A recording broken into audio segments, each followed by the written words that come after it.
అందరికీ నమస్తే. నేను శివ. కల్కి 2898 AD మూవీ ఇంకో 2 రోజుల్లో రిలీజ్ అవబోతుంది. రిలీజ్ దగ్గర పడే కొద్దీ మూవీ మీద హైప్ కూడా చాలా బాగా వచ్చింది ఆడియన్స్లో. హానెస్ట్గా చెప్పాలంటే ఈ ప్రాజెక్ట్ అనౌన్స్ చేసినప్పుడు నేను చాలా ఎగ్జైట్ ఫీల్ అయ్యా. కానీ తర్వాత వచ్చిన ప్రతి ప్రమోషనల్ స్టఫ్ నన్ను చాలా డిసప్పాయింట్ చేసింది. ఇక టీజర్ చూశాక హోప్స్ అన్నీ చచ్చబడిపోయినాయి. కానీ ఎప్పుడైతే బుజ్జి అండ్ భైరవ అనే 2 ఎపిసోడ్ల యానిమేటెడ్ సిరీస్ రిలీజ్ చేశారో అది చూశాక నాకు మూవీలో సంథింగ్ ఏదో మ్యాజిక్ మ్యాటర్ ఉంది అనిపించింది. మొన్న రిలీజ్ అయిన థియేట్రికల్ ట్రైలర్ చూశాక మాత్రం నా ఎక్స్పెక్టేషన్స్ ఒకేసారి జై అని లేసాయి. సో ఆల్రెడీ మీరు చాలా ఛానల్లో చాలా ట్రైలర్ బ్రేక్డౌన్లు, మైక్రో డీటెయిల్స్ చూసే ఉంటారు. వాటిని నేను మళ్ళీ చెప్పి మీ సహనాన్ని పరీక్షించదలుచుకోలేదు. ఈ వీడియోలో నేనేం చెప్పదలుచుకున్నానంటే ఈ మూవీకి మీకు ఇంట్రడక్షన్ ఇస్తాను. అంటే ఈ మూవీలో ఉన్న క్యారెక్టర్ల బ్యాక్ స్టోరీ ఏంటి, ఈ మూవీ ఏ ఏ ప్లేసుల్లో జరుగుతాయి, అసలు మెయిన్ క్యారెక్టర్స్ ఏంటి, ఈ సినిమా కాన్సెప్ట్ ఏంటి అనేది వీటి గురించి చెప్తున్నా. నేను ప్రామిస్ చేసి చెప్తున్నా, వీటి గురించి తెలియకుండా మీరు సినిమా చూస్తే మీకు మూవీ అర్థం అవ్వచ్చు. నచ్చడం నచ్చకపోవడం పక్కన పెట్టండి, మీకు మూవీ అర్థం అవ్వచ్చు. కానీ ఆ మూవీలో ఉన్న క్యారెక్టర్లతో మీరు కనెక్ట్ కాలేరు, ఇది మాత్రం sure. So let us get in to the video. కల్కి మూవీ గురించి మనకు అర్థం కావాలంటే మనం తెలుసుకోవాల్సింది 4 క్యారెక్టర్లు, 3 ప్రాంతాలు, 2 యుగాలు, ఒక చిక్కు ప్రశ్న. వీటికి సంబంధించిన డీటెయిల్స్ మనకు అర్థమవుతాయి. ఈ మూవీ మనకి ఈజీగా అర్థమవుద్ది. ముందుగా ఆ మెయిన్ 4 క్యారెక్టర్లు. అందులో first character Ashwatthama character played by Amitabh Bachchan గారు. ఈ అశ్వత్థామ సప్త చిరంజీవులు ఒకడు, అంటే 7 మంది. మన పురాణాల ప్రకారం ఏడుగురు చిరంజీవులుగా ఉంటారు, అంటే మరణం లేనివారు, ఇమ్మోర్టల్ అనమాట. అందులో ఒకడు మన అశ్వత్థామ. ఈ అశ్వత్థామ ద్వాపరయుగానికి చెందిన కౌరవుల గురువైన ద్రోణాచార్యుడి యొక్క కుమారుడు. అలాగే శక్తిలో అర్జునుడికి సరసమానమైన బలవంతుడు మన అశ్వత్థామ. కురుక్షేత్ర యుద్ధం జరుగుతున్నప్పుడు కౌరవుల తరపున యుద్ధం చేస్తున్న అశ్వత్థామ అధర్మ మార్గంలో తన బ్రహ్మాస్త్రాన్ని అభిమన్యుడి భార్య అయిన ఉత్తరాదేవి మీద ప్రయోగిస్తాడు. ఈ అభిమన్యుడు అర్జునుడు కొడుకు. అయితే ఈ బ్రహ్మాస్త్రాన్ని ఉత్తరాదేవి మీద ప్రయోగించే సమయంలో ఆ ఉత్తరాదేవి గర్భంతో ఉంటుంది. అయితే శ్రీకృష్ణుడు ఈ సీన్ మనకి ట్రైలర్ కూడా చూపించారు ఈ సీన్ మనకి. అయితే శ్రీకృష్ణుడు ఆ బ్రహ్మాస్త్రం బారి నుండి ఉత్తరదేవుడిని కాపాడతాడు. అలాగే గర్భవతి అయిన ఒక స్త్రీ మీద అధర్మంగా అస్త్రాన్ని ప్రయోగించినందుకు శ్రీకృష్ణుడు అశ్వత్థామని శపిస్తాడు. ఏమని శపిస్తాడంటే కురుక్షేత్ర యుద్ధ సమయంలో తన ఒంటికి తగిలిన గాయాలు ఎప్పటికీ మానకుండా ఆ నొప్పిని అలాగే భరిస్తూ మరణం లేకుండా జీవిస్తూ ఉండమని శపిస్తాడు. అయితే ఎప్పుడు శాప విమోచన అవుతుంది అంటే కలియుగం అంతంలో కల్కి జన్మించి కలిని అంతం చేసి ధర్మ సంస్థాపన చేసినప్పుడు. ఈ కల్కి ఎవరికి పుడతాడంటే సుమతి. ఈ సినిమా మనకి ఈ మూవీలో 2 main character. Sumathi character played by Deepika Padukone. సుమతికి కడుపులో కల్కి ఉంటాడు అని తెలిసిన అశ్వత్థామ ఆ బిడ్డ పుట్టే వరకు కాపాడి ధర్మ సంస్థాపనకి సహాయపడాలని, అలాగే తను కూడా శాప విమోచనం పొందాలని చూస్తూ ఉంటాడు. అయితే ఇక్కడ ఒక ఇంట్రెస్టింగ్ ఉంది. కల్కి పక్కన, మూవీ టైటిల్ పక్కన 2898 AD అని పెట్టారు. దాని అర్థం ఏంటంటే మన పురాణాల ప్రకారము ద్వాపర యుగం అంతం తర్వాత కలియుగం వస్తుంది. ఈ ద్వాపర యుగం అంతమైన సంవత్సరం క్రీస్తు పూర్వం 3102 సంవత్సరం. అప్పుడు ఆ సమయంలో శ్రీకృష్ణుడి నుంచి శాపం పొందుతాడు అశ్వత్థామ. శాపం పొంది ఇమ్మోర్టల్గా, మరణం లేనివాడిగా జీవించమంటాడు శాపంతో. అలా ఎన్ని సంవత్సరాలు అంటే 6000 సంవత్సరాల వరకు అశ్వత్థామ బతికి ఉంటాడు అని మన పురాణాలు చెప్తున్నాయి. దాని ప్రకారం ఆయనకి క్రీస్తు పూర్వం 3102 సంవత్సరానికి 6000 సంవత్సరాలు కలిపితే క్రీస్తు శకం మనం ఉంటున్నాం. క్రీస్తు శకం 2898 సంవత్సరం. అంటే ఆ సంవత్సరంలో ఈ కలియుగం అంతమైపోయి ధర్మ సంస్థాపన జరుగుతుంది అని ఉద్దేశం. అందుకే ఈ సినిమాకి కల్కి 2898 AD అని పెట్టారు. సో మనకిప్పుడు అశ్వత్థామ గురించి తెలిసింది, సుమతి గురించి కూడా తెలిసింది. మరి ఈ పురాణంలో మరొక ప్రధానమైన క్యారెక్టరు సుప్రీం యాస్కిన్. ఎవరు ఈ సుప్రీం యాస్కిన్? ఈ సుప్రీం యాస్కిన్ అలియాస్ కలి అంటే ఎవరంటే కలి పురుషుడు, కలి యొక్క చివరి రూపం. కలియుగంతం సమయంలో ఆయన కనిపించే రూపమే ఈ సుప్రీం యాస్కిన్. ఈ కలికి కూడా ఒక బ్యాక్ స్టోరీ ఉంది. అదేంటంటే మనందరికీ త్రిమూర్తుల గురించి తెలుసు. ఎవరా త్రిమూర్తులు? ఈ సృష్టిని పరిపాలించే వాళ్ళు బ్రహ్మదేవుడు, శ్రీ మహావిష్ణువు, పరమశివుడు. ఈ ముగ్గురిని త్రిమూర్తులు అంటారు.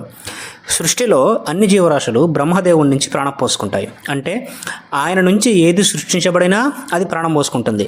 అలాగే బ్రహ్మదేవుడి విసర్జితాల నుంచి కూడా కొన్ని జీవులు ప్రాణం పోసుకుంటాయి. అలా ప్రాణం పోసుకున్నవాడు అధర్ముడు. ఆ అధర్ముని కొడుకే కలిపురుషుడు. మీకు పేరులోనే ఉంది ధర్మానికి వ్యతిరేకంగా ఉన్నాడు అధర్ముడని. ఆ అధర్ముడు కొడుకే కలిపురుషుడు. కలియుగాన్ని పరిపాలించేవాడే ఈ కలిపురుషుడు. ఈ కలిపురుషుడు యొక్క వికృత రూపము కలియుగంలో చివరి దశలో ఉన్నప్పుడు ఆయన కనిపించే రూపమే ఈ సుప్రీం యాస్కిన్. తర్వాత ఇంతవరకు పురాణాల్లో ఉన్న ఈ క్యారెక్టర్లు వీటి గురించి వివరించి ఉన్నాయి. కానీ మనకు తెలియంది ఈ సినిమాలో మనం కొత్తగా చూడపోయేది ప్రభాస్ పోషించిన భైరవుని రూపం. సరే, ఈ భైరవుని రూపం చివరిలో ఎందుకు చెప్పాం? ప్రభాస్ ఈ సినిమా హీరో కదా, ఈ సినిమాలో 4 మెయిన్ క్యారెక్టర్లు నేను చెప్పి మిగతా అందరి గురించి ఫస్ట్ చెప్పి ప్రభాస్ గురించి ఎందుకు చెప్తున్నావు అంటే దాన్ని కూడా చెప్తా. ఈ 4 క్యారెక్టర్ గురించి తెలుసుకున్నాక మనం తెలుసుకోవాల్సింది 3 ప్రాంతాల గురించి. ఈ సినిమాలో ట్రైలర్లు చూపించిన ప్రకారం ఈ సినిమా 3 ప్రాంతాల్లో జరుగుతుంది. ఆ 3 ప్రాంతాలు ఏంటంటే కాశీ, శంభాల మరియు కాంప్లెక్స్. కాశీ మనందరికీ తెలుసు, మన ఉత్తర భారతదేశంలో ఉన్న కాశీ మన పురాణాల ప్రకారం మొదటి నగరం. అలాగే కల్కి మూవీ ప్రకారం చివరిగా కాశీనగరము మాత్రమే అప్పటి ప్రపంచంలో ఉన్న కొద్దిమంది జనాల్లో, మిగిలిపోయిన జనాల్లో, సర్వైవ్ బతికిన జనాల్లో ఆ జనాలందరూ కాశీనగరంలో వచ్చి బతుకుతుంటారని చెప్తుంటారు. అయితే అక్కడ రిసోర్సెస్ తక్కువ, స్వచ్ఛమైన నీరు ఉండదు, స్వచ్ఛమైన గాలి కూడా ఉండదు. ఇక రెండవ ప్రాంతం శంభాల. కాశీకి దగ్గరలో ఉండే చిన్న ప్రాంతం ఈ శంభాల. మన పురాణాల ప్రకారం సుమతి ఈ శంభాల గ్రామంలోనే కల్కికి జన్మనిస్తుంది అని చెప్పబడింది. ఇక మూడో ప్రాంతం కాంప్లెక్స్. ఈ కాంప్లెక్స్ అనేది స్వచ్ఛమైన నీరు, మంచి ఆక్సిజన్, చెట్లతో నిండి ఉండే చిన్న ప్రాంతం. అయితే ఈ ప్రాంతంలోకి అందరికీ అనుమతి ఉండదు. అందులో నివసించాలంటే 1 మిలియన్ యూనిట్లు కావాలి. అప్పటికి డబ్బు ఉండదు కాబట్టి ఈ యూనిట్లనే డబ్బుల ప్రకారము వర్తకంలో మార్చుకుంటుంది. సో ఈ కాశీలో నివసించే ప్రభాస్ అంటే మన భైరవుడు ఒక బౌట్నీ హంటర్. అంటే ఎవరి కోసం వెతుకుతుంటారో అలా వెతుకుతున్న వారిని పట్టిస్తే ఇన్ని డబ్బులు లేదా యూనిట్లు ఇస్తామని చెప్తారు. అలాగే యూనిట్లన్నీ పోగేసి 1 మిలియన్ యూనిట్లు సంపాదించి ఎలాగైనా కాంప్లెక్స్లోకి వెళ్ళి అంటారు. అంటే ఎవరి కోసం వెతుకుతుంటారో అలా వెతుకుతున్న వారిని పట్టిస్తే ఇన్ని డబ్బులు లేదా యూనిట్లు ఇస్తామని చెప్తారు. అలాగే యూనిట్లన్నీ పోగేసి 1 మిలియన్ యూనిట్లు సంపాదించి ఎలాగైనా కాంప్లెక్స్లోకి వెళ్ళి అక్కడ హ్యాపీగా బతుకుదామని ఈ భైరవుని ప్లాన్ అనమాట. అలాగా కొంతమంది సుమతి కోసం వెతుకుతూ ఉంటారు. అలాగా సుమతిని పట్టిస్తే $1 మిలియన్ బౌంటీ ఉంటుంది ఆమె మీద. సో ఒక్కసారి ఇవన్నీ అక్కర్లేదు, అన్నీ మానేసి ఒక్క సుమతిని పట్టుకొని అప్పగిస్తే 1 మిలియన్ యూనిట్లు సంపాదించుకోవచ్చు, హ్యాపీగా కాంప్లెక్స్కి వెళ్ళి లైఫ్ సెటిల్ చేసుకోవచ్చు అని భైరవుడు భావిస్తుంటాడు. ఇంతకీ ఇలా వెతికేది ఎవరో సుమతిని వెతికేది ఎవరంటే ఎవరో కాదు, మన సుప్రీం యాస్కిన్ మనుషులు. ఎందుకంటే సుమతి కడుపులో ఉన్న బిడ్డ బయటకు వస్తే ఆ బిడ్డ తనను అంతం చేస్తారని సుప్రీం యాస్కిన్కి తెలుసు. అలా జరగకుండా సుమతిని పట్టుకొని అంతం చేయాలనేది అతని ప్లాన్. ఈ విషయం భైరవకి అభ్యస్గా తెలియదు. సో సుమతిని పట్టుకోవడానికి ప్రయత్నిస్తున్న భైరవుడు అలాగే సుమతిని ఎవరినైనా ఏ కష్టం వచ్చినా కాపాడతారని అశ్వత్థామ ఆల్రెడీ ప్రమాణం చేశాడు. ఎందుకంటే సుమతికి బిడ్డ పుడితే తప్ప తనకు శాప విమోచనం కాదు, ధర్మ సంస్థానం కాదని అశ్వత్థామకు కూడా తెలుసు. సో ఇప్పుడు ఈ సుమతిని కాపాడడానికి అశ్వత్థామ సుమతిని పట్టుకొని సుప్రీం యాస్కిన్ మనుషులకు అప్పగించడానికి మన భైరవుడు తలపడుతూ ఉంటారు. మన ట్రైలర్లో చూసాం ఫైట్ సీన్లు, దానికోసమే ఆ ఫైట్ అప్పుడే జరిగేది. సో నెక్స్ట్ ఈ సినిమా 2 యుగాల్లో జరుగుతుంది. అదేంటంటే 1 ద్వాపరయుగం, 2 కలియుగం. దీని గురించి కూడా తెలియాలి. ద్వాపరయుగం తర్వాత కలియుగం మొదలవుతుంది. ఈ కలియుగము 6000 సంవత్సరాల వరకు ఉంటుంది.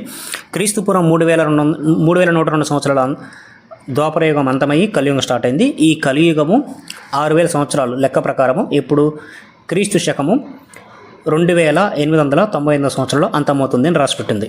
చివరగా ఒకటే ప్రశ్న, ప్రధానమైన ప్రశ్న, ఇంతకీ ఈ భైరవుడు ఎవడు? ఇంత స్టోరీ విన్నాక మనందరికి వచ్చే సందేహం, అసలు ఇందులో ప్రభాస్ క్యారెక్టర్ ఇంపార్టెన్స్ ఏముంది? భైరవుడు కంటే మిగతా క్యారెక్టర్లే బలంగా ఉన్నాయి. పోనీ టైటిల్ రోల్ కల్కి రోల్ ఏమన్నా ప్రభాస్ చేస్తున్నాడంటే అది కూడా లేదు. మరి ఎందుకు ఈ ప్రభాస్ని ఒప్పుకున్నాడు మనకు అని అందరికీ డౌట్ వచ్చింది, అంతే కదా? ఇప్పటివరకు నేను చెప్పిందంతా నా సొంత కవిత్వం ఏమాత్రం కాదు, పురాణాల్లో ఉన్నదే. అలాగే ఇప్పటిదాకా నేను చెప్పింది మిగతా చాలా ఛానల్లో మీరు చూసే ఉంటారు. కానీ ఇప్పుడు నేను చెప్పబోయేది మాత్రం మీరు ఇప్పటిదాకా తెలిసి ఉండకపోవచ్చు, వినుండకపోవచ్చు. అదంటే చూద్దాం. బ్రేస్ యువర్ సెల్ఫ్ మావా. మనందరికీ శ్రీ మహావిష్ణువు యొక్క దశావతారాల గురించి తెలుసు. అందులో చివరి అవతారము కల్కి అని కూడా తెలుసు. అయితే శ్రీ మహావిష్ణువు లాగానే పరమశివునికి కూడా మొత్తము 28 అవతారాలు ఉన్నాయని మీలో చాలామందికి తెలియదు కదా.